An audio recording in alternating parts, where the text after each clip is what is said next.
Енді осы эфирді соңына дейін сіздер қарап, менімен бір арнада бір сағат болатын болсаңыздар, онда үлкен ақпараттар аласыздар. Оған мен енді сіздерге гарантия берем.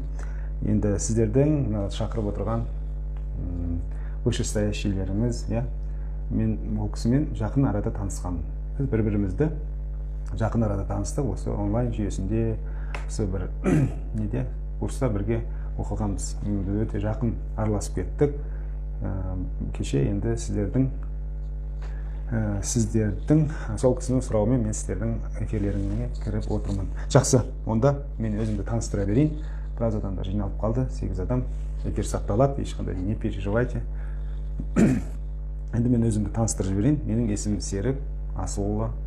Негізі мен оңтүстік өңіріненмін, Қызылорда облысынан, бірақ қазір уақытта шығыста, Өскемен шығыс өңірінде өмір сүріп жатырмын. Осы жерге келу тарихымды да қазір уақыт болса айтып беремін. Өте қызық әңгімелер айтамын сіздерге. Жарайды. Енді осы сіздердің алдарыңызға осы эфирге шығуға не түрткі болды, не себеп болды, соның несін айтып берейін, хикаясын. Мен де дәл сіздердей осы ізденіп жүрген адаммын да. Қазір жан-жағыңыздың барлығы білімді, үйрететін адамдар өте көп. Ананы да үйретемін, мынаны да үйретемін дейтін адамдар көп. Соның ішінде жүрген, сол шумның ішінде жүрген адам болатын менде. Бірақ мен осыдан 5-6 жыл бұрын, қазір айтам, точно уақытын 2013 жылы минус $100,000 мен қарызға кірген адаммын негізі. Қарызға кіріп, елдің алдында қарызға кірген адамдар арамызда болатын болса, ол адамдар білет, сіздің ешкімнің алдында беделіңіз болмайды, сіз үшін барлық есіктер жабылады, сондай жағдайға түсіп қаласыз. Дәл сол $100,000, минус $100,000 мен осы Шығыс Қазақстан облысына қоныс аудардым. Сол жерде мен осы сіздерге бүгін үйреткімді келген нәрселердің барлығын басымнан өткіздім. Яғни мен жалғыз жүрген кезде, жалғыз осында келдім, семьям жоқ, ешкім жоқ, осында келіп жұмысқа тұрып, осы жерде өзімнің өмірімді қайтадан бастаған кезде мен осы қолданған техникаларым, яғни мен не қолдандым? Бар болғаны әр кетсе 4 жылдың, 5 жылдың ішінде мен барлық қарыздарымнан құтылдым. Осының барлығы менің сіздердің алдарыңызға келуде осындай сіздерге әңгіме айтуды Алла осыған әкеліп жазып отыр. Яғни мен осы нәрсені пайдаландым. Яғни түктен түк жоқ, нөлдесіз, даже минустасыз, ешқандай танысыңыз жоқ, ешкіміңіз жоқ, еш жерде білмейсіз, бірінші рет келіп тұрған жерден ақ сіз қайтадан нөлден өмірді бастап кетуге мүмкіндік бар екен. Соны мен өзім басымнан өткіздім. Мен ешқандай психолог емеспін. Мен өмір тәжірибесінде осының барлығын басымнан өткізіп, соны жолдастарыма айтқанмын. Менде осындай жағдай болды. Мен қарызға кіріп кеттім. Менде осындай семьямда осындай болып жатыр деген кезде мен мынаны жасап көрсеңші, мынаны жасап көр, былай жасап көр деген кезде сол адамдар сол менің айтқан ақылымнан өздерінің сол нелерінен шыққанын бірінен айта отырып, сіздерге келіп отыр. Енді осы эфирдің болуына қазір уақытта азғантай адамдарды оқытып жатырмын. Ондай бір үлкен көлемде емес, өзімнің ең жақын, ең танитын, мені білетін, маған сенетін адамдардың оқытып, сондай жасап жатқаным бар. Міне, менің келу себебім осы жерге. Енді сұрақтар болса, жаза отырасыздар. Енді бүгін сіздердің бізде не әңгіме болады? Сол жөнінде айтсам, менің түсінгенім қазір уақытта адамдардың барлығы арман деген нәрсені біледі. Барлығымыз білеміз да, бірақ осы арманды қалай жазуды білмейді екенбіз. Яғни біздерге барлығы үйретеді, арман смарт бойынша жазылу керек, оның нақты болу керек, өлшемі болу керек, бір уақыттарға байлану керек, және ол реальный болу керек деп айтып жатады да. Бірақ осының барлығын не үшін, неге біз соны солай жазуымыз керек деген нәрсе барлығымыздың ойымызда тұр. Енді сол арманды шынымен 2-3 жылдың ішінде арманды орындауға болатынын мен сіздерге бүгін сол немен бөлісетін боламын. Яғни арман орындайтын ми қалай жұмыс жасайды? Қалай біз миымызды арманды орындауға қалай оны көндіреміз? осы жөнінде қызық ақпарат берем. Мен бүгін сіздерге сатылым жасап отырған жоқпын. Ойлап қалмаңыздар, мынау эфирге шығып алып өзінің нелерін, өнімін сатып отыр екен деп ойлап қалмаңыз. Егер сіз қызығушылық танытып жатсаңыз, онда мен сатылымды ашып жіберуім мүмкін. Бірақ негізіндегі бүгінгі ниет сатылым жасау емес, сіздермен өзімнің қалай армандадым мен. Қалай мен мына елсіз, ешкімді танымайтын жерде бір 2-3 жылдың ішінде үйлі, жайлы және қарызымнан қалай құтылдым, сол жөнінде айтып бермекпін. Қазіргі уақытта менің енді өзімнің жаңағы конкурент дейсіз ба, әлде мен сияқты да осындай тыңдап жүрген адамдарыңыз бар. Сол адамдардан менің ерекшелігім, мен сізге 40 күн бойы мынаны жатта, 70 күн бойы мынаны жаз деген нәрсені айтпаймын. Маған айтсаңыз болды, мындай проблема болып тұр менде деңіз, дәл сол проблема, сізде болып тұрған проблема менде болғанда. Міне, вселенныйда сондай заңдылық бар. Сіз біреуге обращать ететін болсаңыз, сіз біреуден ақыл сұрағыңыз келсе, дәл Алладан сұрасаңыз, мысалы, маған ақыл беретін адамды көрсет, маған жол көрсететін, именно сол сенің жолыңнан өткен адамды сіздің алдыңызға қойып қояды екен да. Мен сол нәрсені мен көзім жеткен адаммын. Мен сұраған кезде, мен көмек сұраған кезде маған ақыл айтатын адамдарды бірінен алдыма қойып отырды. Міне, осы техниканы мен пайдаланамын. Сіз осы жерге келіп отырсыз ба, мысалы, яғни сіз сұрақ қоясыз ба, ол сұрақтан мен өткен болғанмын. Мен өткенмін. Егер сіз осындай сұрақтардың жауабын таппай жүрсеңіз, сіз қазір сол сұрақтың жауабын білетін адамның алдында отырсыз. Алла сондай шебер. Алла сізге сол адамдарды кездестіріп беріп отырады. Мен сіздің орныңызда болғанмын. Дәл сіз секілді мен де отырғанмын. Маған да адамдар үйреткен. Міне сол секілді бүгін сол адамдардан ерекшелігім мен сізге сіздің өткеніңізбен, психологтар секілді сіздің өткеніңізді қазып, бұрынғы образға қайтадан енгізіп, сізді жылатып, еңіретіп, ол ескі метод. Ол өте ескі метод.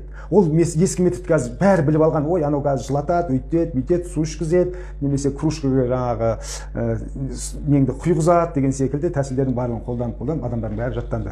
Ал біздің үйрететініміз сізге таза, сол менің өзімнің басымнан 2 миллионға алдап кетті дейді. Керемет, 2 миллионға алдап кетсе, ол жақсылық деген сөз. 2 миллион енді 100 миллион доллар емес, қорқынышты нәрсе емес, оның барлығы шешіледі. Бірінші әрекет қадалу керек. Болды, енді сразу неге көшеге? Арман.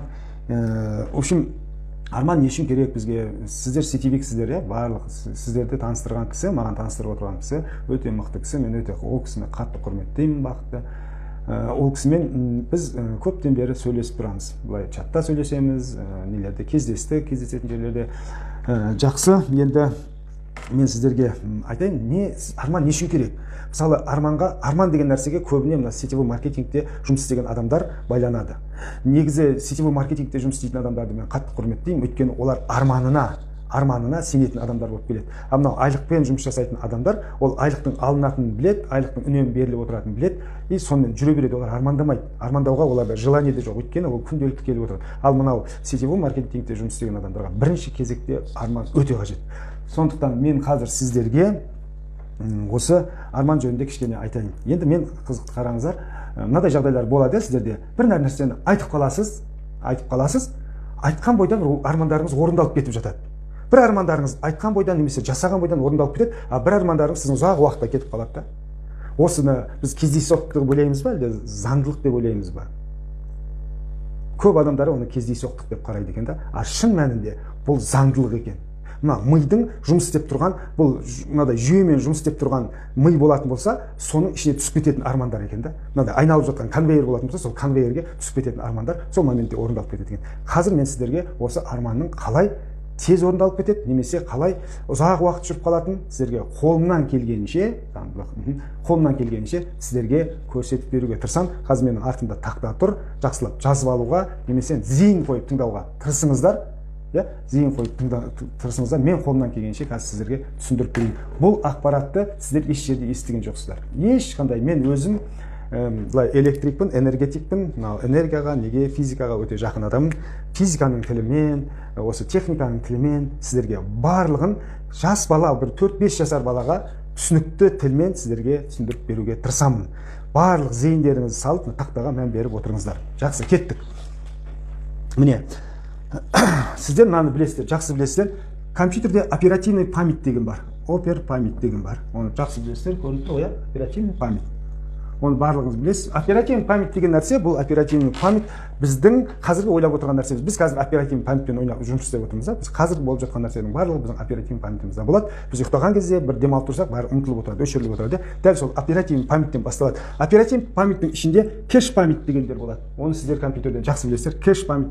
Барлық ақпарат осы әңгіменің бары осы кэш памятьте болып тұр. Енді кэш память деген не? Бұл кэш память деген памяттің, оперативный памяттің ішіндегі памяттер. Яғни мынаны біз түсінік үшін айтайын, мынау өте аз ақпараттарды және өте оңай ақпараттарды, тез жететін ақпараттарды жеткізетін кэш память мынау. Бұны мотоцикл деп алайық, мотоциклист деп алайық. Мотоциклист деп алайық. Ал мынау онан көрі баяулау жүреді, көп ақпаратты алып барады. Бұны таксист деп алайық. Таксист деп алайық. Мынаны общественный автобустар деп алайық. Мынаны поездың составы деп алайық. Міне, осы жерден біздің ақпарат барлық нәрседің біздің кетіп жатқаны осы жерде. Мысалы, мынау мотоциклист. Мысалы, мен түсіндіріп айтайын. Мысалы, мына жерде 10 адам тұр деп есептейік. 10 адам. Естіліп жатыр ма бәрі? Жақсы. 10 адам тұр деп есептейік. 10 адам жұмысқа бару керек. 10 адамның ішінен біреуі ғана мотоциклистке сияды. Мына 10 адамның ішіндегі біреуін ғана мотоциклист алып кете алады. Яғни, мынаның біреуін ғана мотоциклист алып кететін болса, ол 200 км жылдамдықпен тез арада жететін жеріне жеткізеді. Бір адамды ғана. Мотоциклге 2 адамды жеткізе алмайсыз, сыйғыза алмайсыз. Сол сияқты мына жерде таксист 4 адамды алып кете алады. 4 адамды. Сонда бізде 5 адам қалды. 5 адам ол автобусқа мінеді. Енді қараңыз, мотоциклге мінген адам, мысалы 10 адамның ішінде приоритетте кім бірінші баруы керек? Бірге жұмыс істейтін болса, оның ішінде баруы мүмкін ең бірінші офис менеджер бару керек, есікті ашу керек, есікті ашу керек. Сол адам кетеді таксистпен, мотоциклистпен, ол алып кетеді. Енді қараңыздар, біздің мынау бірінші тұрған кэш необходимый осы қазір керек нәрселерді жеткізуші. Біздің миымызда тұрған осындай ақпаратына мотоциклист бар бізде. Көрдіңіздер ме? Мотоциклист бар. Ал енді біздер мынау екінші, мына жерде таксист. Таксист ол көп адамды алып кете алады, 4 адамды алып кете алады, бірақ мынадай 200 км жылдамдықпен жүрмейді. Бұл келетте 150-160 км жылдамдықпен жүреді. Енді қараңыз. Мына жерде жылдамдықтан ұтылдыңыз, баяу жүресіз. Екінші, сіз ұзақ уақыт жүресіз, уақыттан ұтылдыңыз. Ал мотоциклистпен сіз тез арада жылдам барасыз. Енді одан қалған 5 адамды не істейміз? Бұл общественный автобуспен жүреді. Ол кез келген жерге тоқтап, кез келген жерде остановкалардың барлығына тоқтап, сөйтіп сіз жеткізетін жеріне жеткізеді. Сөйтіп бұл неден ұтылады? Уақыттан ұтылады, в общем, неудобство болады, барлық жағдайлар болады мысалға. Енді қараңыз, біздің арманымыз да осы сияқты да. Біздің арманымыздың ішінде, мысалы, сіздерге айтады, арманды бөлшектеп тыста деп айтады. Яғни армандарды бөлшектеп, неге жаңағы мына мотоциклист алып кететіндей қылып жасауымыз керек. Яғни приоритетке шығару, арманды приоритетке шығару. Мысалы, біздің армандарымыздың барлығы мына автобуспен кетіп бара жатыр. Біздің армандарымыздың барлығы мына пойызда кетіп бара жатыр да. Ішін барлығын салып жібергенімізде, оның ішінен іріктеп алып приоритетке шығаруымыз керек. Так, кешіріңіз, свет нашар болды менде. Это керемет салыстырма. Важный, срочный. Так, 20 адам. Енді қараңыздаршы, енді осы жерде мынадай нәрсе шығады. Сіздің арманыңызды тез жеткізудің мақсатында сіз арманды бөлесіз. Мысалға, мынадай қылып жасаймыз. Мына жерде біздің армандарымыздың барлығы пойызбен кетіп бара жатыр ғой. Ол қашан барады, қай жерлерге соғады. Мысалы, арман мынау, мысалы, қанша гигабайт? Мысалы, бұл 100 килобайт қана ақпарат алып кететін болса мотоциклист. Ал мына таксист уже бұл 1 гигабайт ақпарат алып кетеді. Енді мына жерде автобус 3 гигабайт алып кетсе, пойыз 10 гигабайт ақпарат алып кетеді деп есептейді. Енді қараңыз, мына жерде мотоциклист күтіп тұр. Мотоциклист, мысалы, біздің миымыздағы мотоциклист күтіп тұр. Ол қандай ақпарат, өзі алып кете алатын ақпаратты ғана күтіп тұр. Яғни, бағана айтқан 100 килобайттық ақпаратты ғана алып кете алады ол. Бізде қазір мына мотоциклист жұмыс жасап тұрған жоқ. Бұл бізде мотоциклист қазір отдыхает, демалып жатыр да, біздің армандарымызды мына таксисттер тасып жүр да, немесе біздің мынау не тасып жүр, мынау автобус тасып жүр да. Біздің армандарымыз қандай? Күйеуіміз, әйеліміз, баламыз, кредитіміз, қарызымыз барлығын бірге армандаймыз да. приоритетке шығармаймыз біз. Барлығын салып қойғанбыз, мына составқа салып қойғанбыз, составпен ол кетіп бара жатыр, ол қашан болады да. Ал егер мына мотоциклисттің қолына тиетін болса, мотоциклист ол момент жетіп отырады да жететін жеріне. Енді осыны мотоциклисттің қолына мысалы үй армандау, үй армандау деп есептейік. Үй армандау болатын болса, ол үлкен, мотоциклистке ол өте ауыр, ол жеткізетін жеріне жеткізе алмайды. Енді не істейміз? Үйді аламыз да мына мотоциклисттің приоритетке қойып, мотоциклисттің көтеріле алатын ақпараттарына бөліп тастаймыз мынаны. Үйді көрдіңіз ба? Майдалап бөліп тастаймыз. Мынау мотоциклист ара сияқты. Мына үйді біз приоритетте ұстау, яғни күні-түні сіз миыңызда үйді ұстайтын болсаңыз, мен сізге айтайын, күні-түні сіз миыңызда үйді ұстайтын болсаңыз, 2 жылдың ішінде сіз ақша жоқ болса да, дым болмаса да, сіз 2 жылдың ішінде квартиралы боласыз. Неге біз мына жерге мына мотоциклист алып кететін ақпараттарға бөліп тастаймыз, мынандай кішкентай ақпараттарға? Бұл ара сияқты тасыға береді. Сен приоритетте үй дегенде не қылсаң, ол үйге байланысты ақпаратты жеткізе береді, вселенныйға жеткізе береді, сол жақта формировать етеді. Мынау қай кезде вселенныйда біздің ойымыздағы арман формировать етіледі, сол кезде сіздің арманыңыздың орындалады. Ол кезде сізге қатысы жоқ. Сізде ақша бар ма, жоқ па? Сіз оны жаңағы қалай айтсам екен, ол біреу подарить ете ма сізге? Оның барлығы бір Алланың ісі болып қалады. Енді мына жерде біздер мына таксиспен жүрген кезде, мысалы жүретін болсақ, 1 гигабайт мысалы арманымыз орындалмайды деп ренжиміз. Арманым орындалмайды. Мен неге? Өйткені біз бір моментте 5-6 арманды бірден ойлап отырамыз ғой. Приоритетке шығармаймыз. Яғни неге бірінші неге шығармаймыз да, мотоциклистке мінгізіп жіберіп отырмаймыз да. Бағанағы сіздерге айтқан мен жаңағы сіздің жаңағы неңіз аяқ астынан орындалып кететін арманыңызды мына мотоциклист алып кеткен болатын. Мен енді бұл ақпаратты сіздерге қалай бұрын өзім білем, дәл осылай жасап жүрмін, бірақ мен бұны түсіндіре алмай жүрген адамдарға қызықты қараңыз. Осы жақында менің баламның сабағына қатысам деп сабағына қатыстым мектепте. Соны бір сабаққа қатысайын деп есіктің алдында тұрып, мұғалім келді. Мұғалім келгеннен кейін, аға, сіз бүгін қатыспай ақ қойыңызшы. Сіз қатыспай ақ қойыңызшы. Келесі сабағыма қатысыңызшы деді. Жақсы, жарайды дедім де мен келістім де келесі сабаққа қатыстым. Келесі сабақ информатика сабағы болды ғой. Информатика сабағы болды. Мына ақпаратты бөлшектейтін, ақпаратты өңдейтін, мына компьютердің несін көрген кезде ана сабақ как будто маған арналып болғандай болды ғой. Мен ол жерде кәдімгі оқушылар ұқсап сұрақ қойып ана ішіне кіріп кеткен болатынмын. Соны үйге келдім де сразу мынаны неге былай түсіндіріп бермеске деп мен сіздерге алғашқы рет беріп отырмын. Яғни бұл жерде не шығады? Түсінік үшін енді түсіндіріп айтайын. Біздің ақпараттарымыз миымызда жаңағыдай мүмкіндік бар екен. Бір ғана арманды, кішкентай ғана өзінің көлемі бар арманды соны ғана алып кетіп тұратын бізде осындай бір не бар, устройство бар да. Енді былайынша айтқан кезде біздің арманымызды жететін жерге жеткізетін сондай мотоциклист бар деп есептеңізші. Енді ол мотоциклист тек қана өзінің жаңа флешкаңыз бар емес пе? Флешкалар бар, 1 гигабайттық флешкалар бар, 2 гигабайттық флешкалар бар, төмен гигабайттығы. Сол оның флешкасіне сондай ғана ақпарат сияды ғой, сондай ғана арман сияды да, ол соны ғана алып кетеді да, бірақ жылдам алып кетеді. Бұнда сонан кейін энергия тапшылығы, энергия аз болады. Өйткені бензинді де аз жұмсайды да. Мына жерлерде сіздерден 1 гигабайттық ақпарат алып кетеді, бірақ ол энергияны көп жұмсайды. Ол энергияны сіз бөлесіз да, ол энергияның барлығына. Ал мына пойызбен кетіп бара жатқан, автобуспен кетіп бара жатқан армандарымызды оны айтпай қойыңыз. Пойыздың қалай бензинді соратынын жаңағы оны сіздер жақсы білесіздер. Сондықтан біз барлық энергиямыз мыналарды қозғаушы күшіне ғана кетіп жатыр да.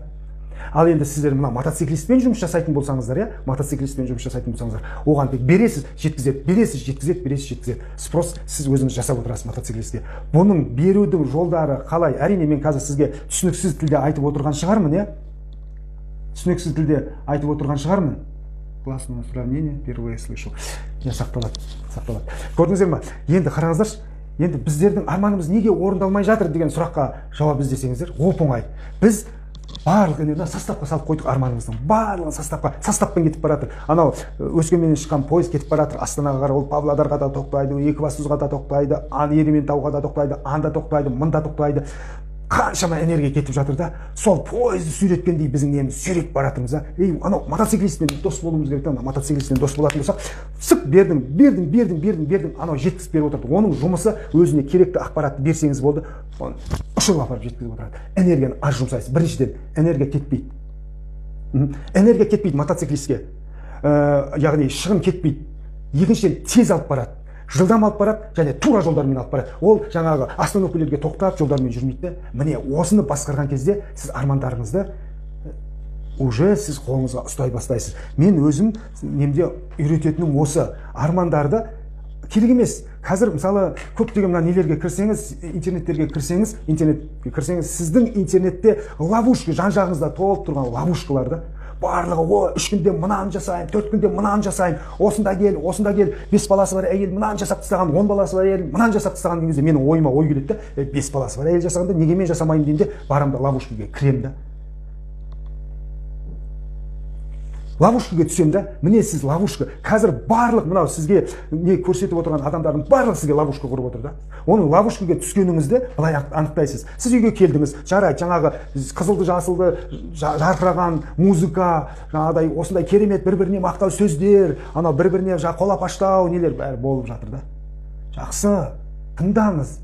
Егер соның айтқанын үйге келген кезде сіз ешкімнің көмегінсіз қайтадан жасай алатын болсаңыз, онда сіз ақпарат алып қайттыңыз, білім алып қайттыңыз. Ақпарат алдыңыз, еще білім алып қайттыңыз. Ал егер сіз барып, анадай жерде болып, олардың бүкіл мына несіне қатысып, алған ақпараттарыңызды үйге келгенде сіз жасай алмайтын болсаңыз, онда сіз ловушкаға түстіңіз. Сондықтан енді сол ловушкаға қалай түспеуге болады? Бұның барлығы мен өзім жеке былай адамдармен жұмыс жасаған кезде үйретемін. Бұл 1 сағаттың ішінде бұны мен сізге үйрете алмаймын. Бірақ тағы айтамын, мен сатылым ашып отырғаным жоқ. Мен өзімнің ойыммен дұрыс айтасыз, маған сұрақ, мотоциклмен қалай дос боламыз? Керемет. Мотоциклистпен дос болу, міне көрдіңіздер ме? Сіздерге мынадай адамдар бар, мен трансформация жасап берем. Мен саған осындай жасап берем. Оттың үстінен жүргізіп жіберем, судың үстінен жүргізіп жіберем деген тренингтер бар ма? Трансформация жасайды ол. Сол моментте жасайды да. Сен үйіңе келгеннен кейін оттың үстінен жүріп кететін болсаң, міне сіз трансформация жасаған адамсыз. Егер үйге келгенде жасай алмайтын болсаңыз, сіз просто ловушкаға түстіңіз. Енді мына мотоциклистпен дос болу, бұл бағана айттым ғой, кішкентай армандармен жұмыс істеп үйрену. Кішкентай ғана осы мотоциклист бір-ақ арманды ғана алып кете алады. Оның артында бір-ақ адамға ғана орын бар да.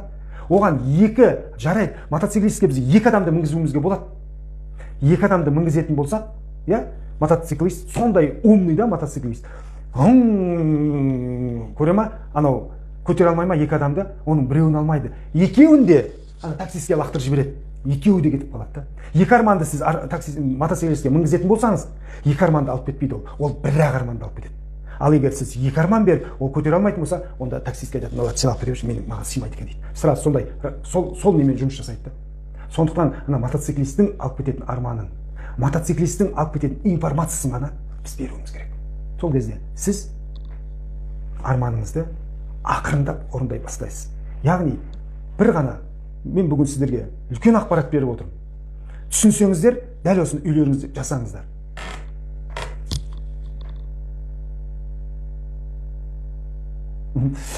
Ловушкаға түсінген оның барлығы бұл жерде емес.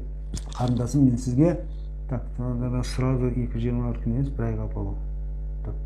Түсінбедім мына жерде. Бауыржан бақыт деді, 4%, 21%, в общем, процент, сразу 21-де 1 күнде емес, 1 айға болу деді. Енді ол жағы мен түсінбедім, мүмкін өздеріңіздің тілдеріңізде жазған шығарсыздар. Ал енді жаңа айтылып жатқан сұрақтардың барлығы дұрыс. Ловушкаға қалай түспегеніңді білу деген нәрсе, ловушкаға түспей қалуға да болады. Алдын ала жасау. Міне мотоциклистке біз хабар береміз мотоциклистке, мен мынандай ловушка көріп тұрмын, біздер не істейміз, сразу келеміз, жаңағыдай нәрселерді көрдік, таргет подробно батырмасын басып қаламыз, төлем жаса десе жасай саламыз да, барамыз да ловушкаға түсеміз сонымен. Сол мынаған жібереміз ғой, мотоциклистке хабар береміз, мотоциклист барып қайтшы. Мен түсіндім, сондай екенін түсініп отырмын.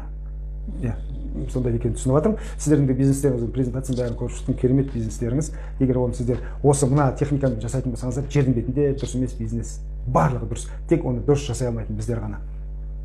Жақсы, сол мына мотоциклистті жібереміз ғой. Енді мен сіздерге түсінік үшін айтайын. Егер сіз ловушкаға түскіңіз келмейтін болса, подробный бастырмасын, батырмай тұрып, ол подробный бастырмасын дәл қазір бас деп айтқанмен, ол 2-ші күнде, 3-ші күнде дәл сондай информация сізге келе береді. Егер сізге сол информация өте қажет болатын болса, сізге ана мотоциклист тауып береді. Сондықтан сол мотоциклистке тапсырып жібереміз, мен осындай болып жатыр, маған қажет па сол, маған қайырылма деген нәрсені анаған бересіз, ол сізге жеткізеді, жауабын сізге әкеліп беретін болады. Бұның барлығының өзінің техникалары бар, 78 сағатта тағы фильтр жасау деген біздің қолданып отырған нелеріміз бар. Оның барлығы бұл жерде сіздерге қызық болмауы мүмкін. Менің түсінгенім, сақталады. Менің түсінгенім, маған берілген тапсырма, аға, армандауды үйретіп беріңізші деген соң мен сіздерге беріп отқан ақпаратым. Енді жақсы, мен сіздерді оқып жіберейін, эфир сақталады. Енді маған сұрақ қойып жіберіңіздер, осы жерден бір сұрақтарыңыздың несін біліп алайын. Мен дұрыс түсіндіре алып отырмын ба? Негізгі менің өзімнің нем адамдарға жақсы түсіндіретін адам. Содан кейін мен адамдарға түсіндіру үшін көп ізденемін. Әсіресе техникамен, кір жуатын машинамен, менің ана неме кірсеңіздер, инстаграмға кірсеңіздер, бірыңғай темір терсек, менікі дамкырат, сонан кейін немене тағы кір машина, в общем, сондайлармен түсіндіремін мен өзім сондай темір терсекке үйір болғаннан кейін сондай нәрселермен түсіндіруге маған оңайырақ болады да. Так, мына жерде бір күн басқара алмайтын адам өмірін басқара алмайды деген тура айтсаңыз. Дұрыс. Керемет. Бір күнді басқару, иә. Енді сіздерге бізде қазір уақыт 33 минут кетті.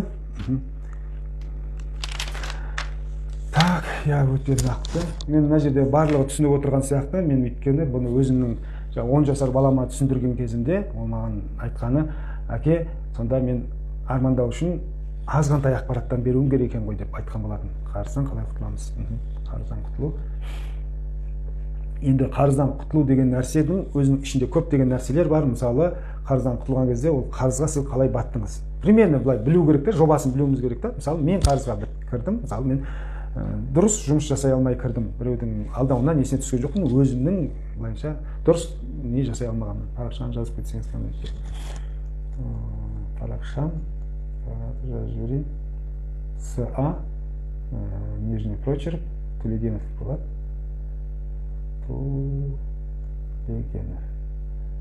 Жазып жібердім. Жазып жібердім ба? Көрінді ма? Негізі шықты ма? Шықты. Жақсы, енді мына жерде сұрақтар болды, өте түсінікті деді, жақсы түсініп отырмыз деді. Керемет. Мен қуаныштымын. Не көрдіңіздер ме? Өте оңай. Оған бола ешқандай өз-өзіңізді арманыңызды орындау үшін өз-өзіңізді трансформациялап, өз-өзіңізді гипноздап, өз-өзіңізді не қажет жоқ. Просто кішкентай арманыңызбен күнделікті өміріңізден бастаңыз. Жаңа күнделікті өмірді қалай? Ағаның парақшасы постта жазылып тұр. Дұрыс. Инстаграм қандай сізде? Жазып жібердім. СА нижний прочерк Төлеген. Қазір менің постта осы неде бүгінгі жазылған посттың ішінде тауып аласыздар сол жерде. Тұр. Енді бір күнін басқара алмаған адам өмірін басқара алмайды деген жақсы сөз бар. Яғни сіз бір күніңізді осы сәтте өмір сүру ғой. Осы сәтте өмір сүріп үйренуді, осы сәт. Сізге тағы бір ақпарат беріп жіберейін. Керемет ақпарат беріп жіберейін. Жазып алсаңыздар өшіре беремін.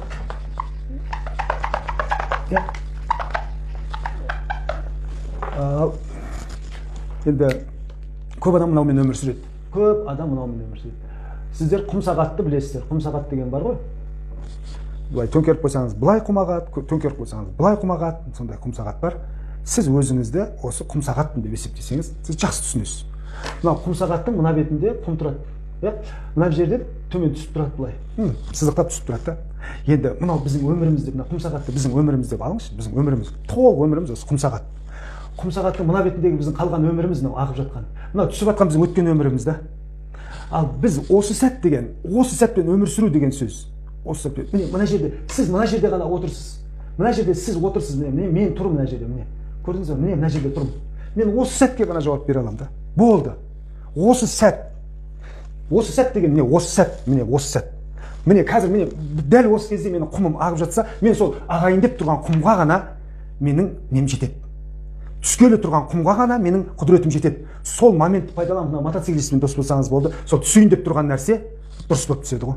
Көрдіңіздер ме? Енді қараңыз, мынау құм сағатты мен туалетке теңеймін. Кәдімгі туалет, кәдімгі жер туалетке теңеймін. Мынау сізден түсіп жатқан нәжіс болатын болса, біз осы нәжістің ішінде жүрміз ғой. Мына нәжістің ішінде жүрміз да, мынаны. Бізге психологтар мынаның ішінен іздетеді да, мынаның ішінен. Мынаның ішінде ой сен солай болсын, былай жаса, жыла, күл, секір. Ай, бұл болды уже. Сізге ешқандай уже одан жоқ уже ақ кеткен өміріңіз. Сіз мына сәтте, осы сәтті басқаруды, осы сәтте мына жаққа түскелі тұрған, мына жерде ғана сіз өмір сүріп тұрсыз ғой. осы қазір міне 1 секунд, міне осы сәт қана менікі болды, қалғаны осыдан 10 минут бұрын 10 секунд болғанның барлығы мына жаққа түсіп кетті. Сіз мына келетінді сұрап отырсаңызшы, сізге мына жақтан келейін деп тұр ғой, сіздің үстіңізден құйылайын деп тұр ғой, міне Алладан келіп тұрған нәрсені сіз сұрап алып отырсаңызшы.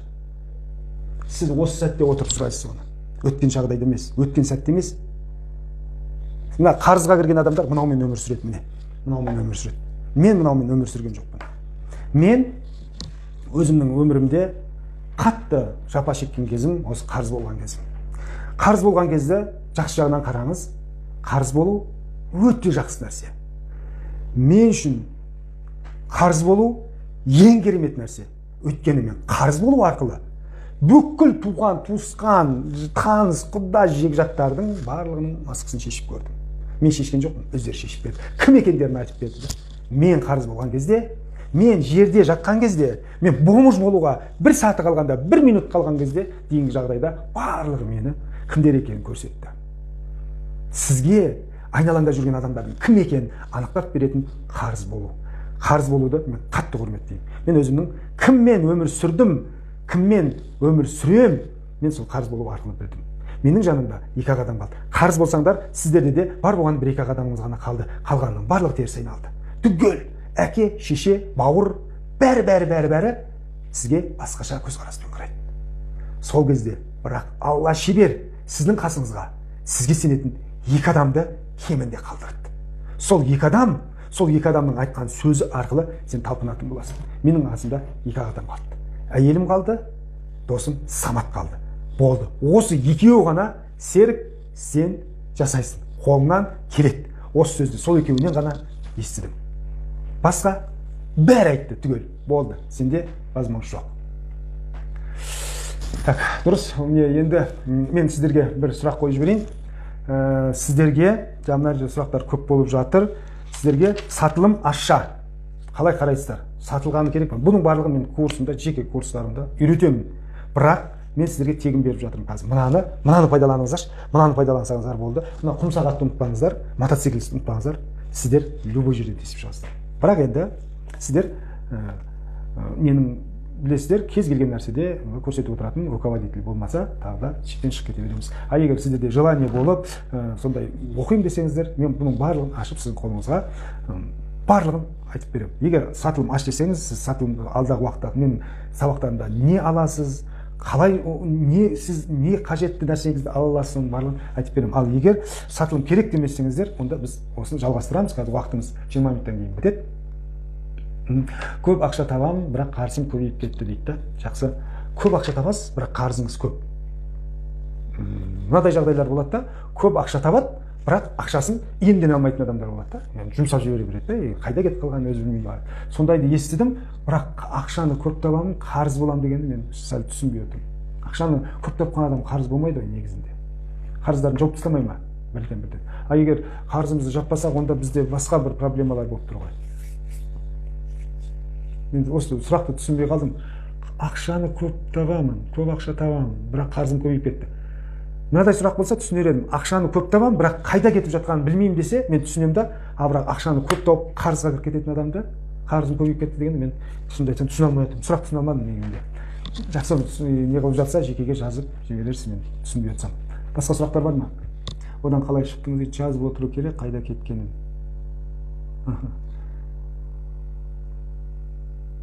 Енді былай нәрсе сізге айтайын. Енді ақша жөнінде сіздер бізде мынадай қылады. Мысалы, тренингтерге қатысып та жүрген шығарсыздар. Қиын. Жақсы, онда осы ақша жөнінде кішкене сіздерге айтып жіберейін, иә. Ақшаны пайдалану деген бар, иемдену деген бар да. Осы жөнінде айтып жіберейін.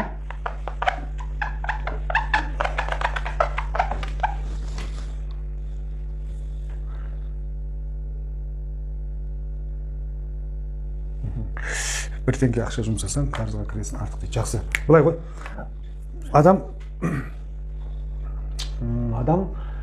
Мына біздерге айтады, мысалы, ой, план құр, немесе осындай жаз, ақшаңды жаз деп айтып жатады, ақшаңды жаз деп айтып. Бірақ бір нәрсемен бір келіспей қаламыз да, Алланың қалағаны, ақшаны, ризықты жасатын бізге кәсібіміз емес, осыны ұмытпаңыздар, біздің сетевой компаниямыз емес, немесе біздің жасап отқан кәсібіміз емес, немесе маған ризық жазатын работодатель емес, ризық жазатын Алла да. Енді көп жағдайда мынадай нәрсе, оған енді уақытым жетпейді, шынымды айтсам, оны айта алмаймын, өйткені ол ұзақ уақыт бір историяны түсіндіріп айтып беру үшін, мен оған біраз нәрсе тапсам, бірақ 25 мың жаратылып кетеді. Жақсы, былай қылайық. Енді мына жерде ақшаға байланысты мен блоктар ондайларды шешпеймін, бірақ ақшаға байланысты бір нәрсені айтайын сіздерге. Ең бірінші былай жасап алыңыздаршы. Ең бірінші сіздер өзіңіздің планкаңыз қандай екенін біліп алыңызшы. Өзіңіздің планкаңыздың қандай екенін анықтап алсаңыз, сіз мынадай нәрселерге ұрынбайсыз. Енді түсіндім. Енді сұрақ түсінікті болды. Планка деген болады. Планка дегенді былай түсініңіздер. Сіз, мысалы, қазір жазыңыз, өзіңіз жазып жіберіңіз. Сіз қанша айлық табасыз? Мысалға, 500 мың теңге табам деп есептеңіз. 50 мың теңге табам деп жарайды. 500 мың теңге табам деп есептеңіз. Айына кірді, иә? Қазіргі кезде мода болып кеткен армандар, күнделіктерге қалай қарайсыз? Шынымен оған жасаса орындала ма? Мен сізге айтайын, армандар бағанағы мотоциклистпен дос болсаң ғана орындалады. Қалғанның барлығы бұлшыл.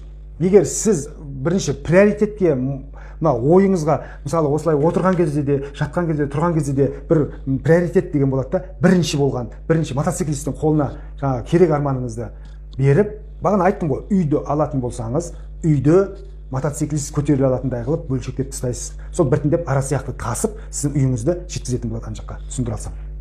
Мен өзім күнделікті олай жазбаймын. Мен өзім жазатын тәсілдерім өте керемет тәсілдермен жазам. Мен дәл осы сәтте, дәл осы уақытта, дәл қазір жазам. Сол немен жазам. Міне, дәл қазір, дәл осы сәтте, дәл осы уақытта болды деп жазам. Міне, қазір болды деп жазам. 53 мың. 53 мың деп есептейік, 53 мың айлық табамыз деп жазды. 53 мың теңге табатын болсақ, просто өзіңіздің неңізді анықтап алыңыз. Сонан кейін сразу түсінесіз да. 53 мыңды алдық, 53 мың теңге алдық. Енді ойша осы 53 мың теңгені алып үй жаққа келе жатыр едік. Осы 53 мың теңгенің жоғалтып алған кезде қандай сумманы сіз жоғалтып алсаңыз, сізде қиындық туындайды. Осы 53 мың теңгенің қандай суммасын сіз жоғалтып алдыңыз аяқ астынан? 20 мыңын ба, 30 мыңын ба, немесе 53 мыңды жоғалтып тастасам да, мен қиналмаймын деген нәрсе. Сол жерден тауып алыңыз да. Әркімде әртүрлі. Біреуде 5 мың теңгеге қиналып қалады, біреу 10 мың теңгеге қиналып қалады, біреу 20 мың теңгеге келіп қалады. Соны тауып алу керек бірінші. Үй арманын бөлшектеу дегеніміз қалай? Мағлұмат беріп кетсеңіз. Үй арманын бөлшектеу деген сөз, үй қай қалада тұр, қай микрорайонда тұр, нешінші этаж, неше бөлме, есіктері пластиктен ба, деревянный есік ба, үйдің ішіндегі люстрасы қандай, подъезді қандай, нешінші, в общем, площадка, в общем, терезесі тауға қараған ба, көлге қараған ба, осының барлығын сіз анықтайсыз да. Сол кезде сіз үй деген кезде, ана мотоциклист келеді, бүкіл үйді тартпайды, ананың ішінен өзіне керегін пластик терезені апарып береді. Сонан кейін этаж, 3-ші этажды айтады, мынау 3-ші этажды сұрап жатыр. Мынау Өскемен қаласының осындай районынан сұрап жатыр деген сияқты жеткізіп отырады да, информация жеткізуші ғой мотоциклист деген. Вот сөйтіп сіздің неңіз бүкіл кеңістікте формировать етіледі, сіздің бүкіл арманыңыз. Оны формировать ететін жаңағы біздің мотоциклистіміз ұйықтап жатыр ғой просто. Просто кетеді 18-ін точно етіп бөлеміз. Точно етіп бөлеміз, дұрыс айтасыз. Дәл квадраттарға бөліп тастап, оны мотоциклист көтере алатындай қылып бөлсек болды ғой. Осы түсіндіре алдым деп ойлаймын. Жарайды, 18 мың дейді. 18 мыңын жоғалтып алса қиналмайды екен да. Мына кісі 18 мыңын жоғалтып алса қиналмайды екен. 18 мыңы жоқ болып кетсе, ар жағында қарады 35 мың, 35 мың. 35 мың. 18 мың теңгесін жоғалтып алса, 53 мың теңге ақша табады. Соның 18 мыңын не қылса, жоғалтып алса, ол қиналмайды.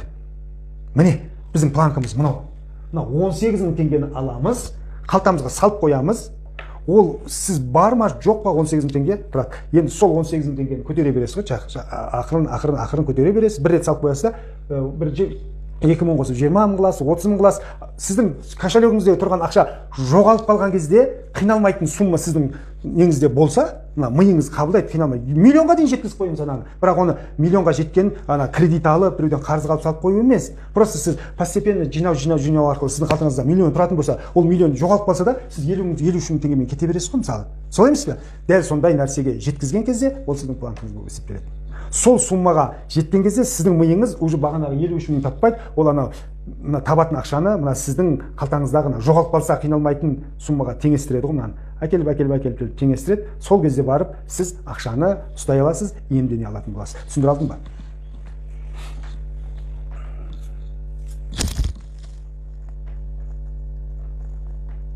Жоқ, бір жазғанда сіз бүкілін жазып шығасыз, үйді түгелімен. Бір үйді аласыз, түгелімен жазып шығасыз, бүкіл детальмен жазып шығасыз. Сосын соны бүйтіп көзіңізді жұмып отырған кезде сіздің көзіңіз алдына келе алатын болса болды ғой.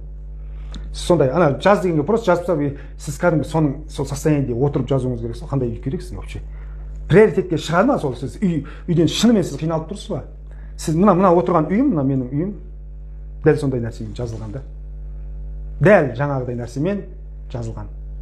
Бірақ нәрсесі ғана дұрыс емес мына. Менің кітабымда жазылған, осыдан 5 жыл бұрынғы жазылған үй. Мен 2 жылдың ішінде осы үйді алдым, дәл осы үйді алдым. 2 жыл кетті, бірақ оған ана мотоциклист 2 жыл бойы тасыды информацияны. 2 жылда мен жеттім, бірақ бір ғана осы болды, мен этажын көрсетпегенмін. Этаж дұрыс болмады. Болды, қалғанның барлығы дәл қалай қаладым, дәл солай болды. Бірақ 2 жыл уақыт кетті. Сондай детальға бөлген кезде мотоциклистке оңай болады жұмыс істеу. Так, мен түсіндіре алсам, жарайды. Енді осы жерден сұрақтарыңыз болса қоясыздар. Мен эфирді аяқтаймын. Сатылым